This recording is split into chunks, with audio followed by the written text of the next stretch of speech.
आठवड्यातनं एक दिवस हा माझा स्वतःचा असतो. मी स्वतःसाठी जगते. Hello everyone, we are here again. तुम्हाला माहिती आहे का, आज मी सोनाली ताईला घेऊन आले होते.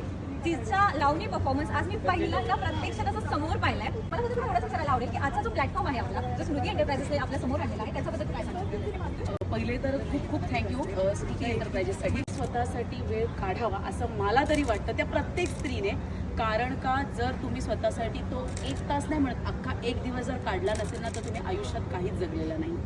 स्त्री म्हटलं की फक्त घर, चूल आणि इतकंच असतं. पण आज या एका रंगमंचामुळे त्या घरातल्या स्त्रीला, त्या बिझनेस वुमनला म्हणेन, किंवा खरंच आपल्या मुलांना सांभाळून, घरातलं सगळं सांभाळून, सासू सासऱ्यांना सांभाळून, जॉबवर जाऊन, अशा सगळी कामं करून स्वतःसाठी वेळ जी महिला देऊन आज आलेली त्यातली मी आहे. आणि मी अभिमानाने सांगेन की आठवड्यातला 1 दिवस हा माझा स्वतःचा असतो, स्वतःसाठी असतो. शनिवार म्हणून मी त्या दिवशी काहीही काम करत नाही. मग पार्लरचं काही काम असेल किंवा कुठेतरी बाहेर फिरायला जायचं असेल तर ते मी करत असते नेहमी. आणि हा प्लॅटफॉर्म जो आहे तो अशाच महिलांसाठी तुम्ही उपलब्ध करून दिला आहे, त्याच्याबद्दल खूप खूप थँक्यू. कारण का, मी एक नृत्यांगना, नृत्य दिग्दर्शिका जरी असली तरी माझा स्वतःचा गणपतीचा कारखाना आहे. माझ्याकडे सगळ्यात महत्त्वाची गोष्ट, आणि अभिमानाने सांगेन की माझ्याकडे 8 महिला रोजगारावर काम करतात. त्यांना रोजंदारी उपलब्ध करून दिली. हे मी स्वतःला खूप भाग्य समजते की त्यांचंही घर कुठेतरी चालतं. पण त्याच्यातून त्यांनाही मी नेहमी सांगत असते की स्वतःसाठी वेळ काढा. त्यांनाही मी कधीतरी महिन्यातनं किंवा 15 दिवसांना एकदा तरी फिरायला घेऊन जाते. खरंच थँक्यू. मनापासून आवाज सोनाली ताई की तू एवढी बिझी असते तुझ्या आयुष्यामध्ये, इथे इव्हेंट कर, तिथे इव्हेंट कर. मला माहिती होतं की तू मॅरिड आहेस आणि तू एवढ्या गोष्टी करते. तुझ्याकडून शिकण्यासाठी एक गोष्ट म्हणजे स्वतःसाठी 1 तास नाही काढत, पूर्ण एक आठवड्यातून पूर्ण 1 दिवस काढते. तू आलीस आमच्या ऑडियन्सला आणि मला मनापासून खरंच खूप आवडलं. Thank you so much. Thank you so much.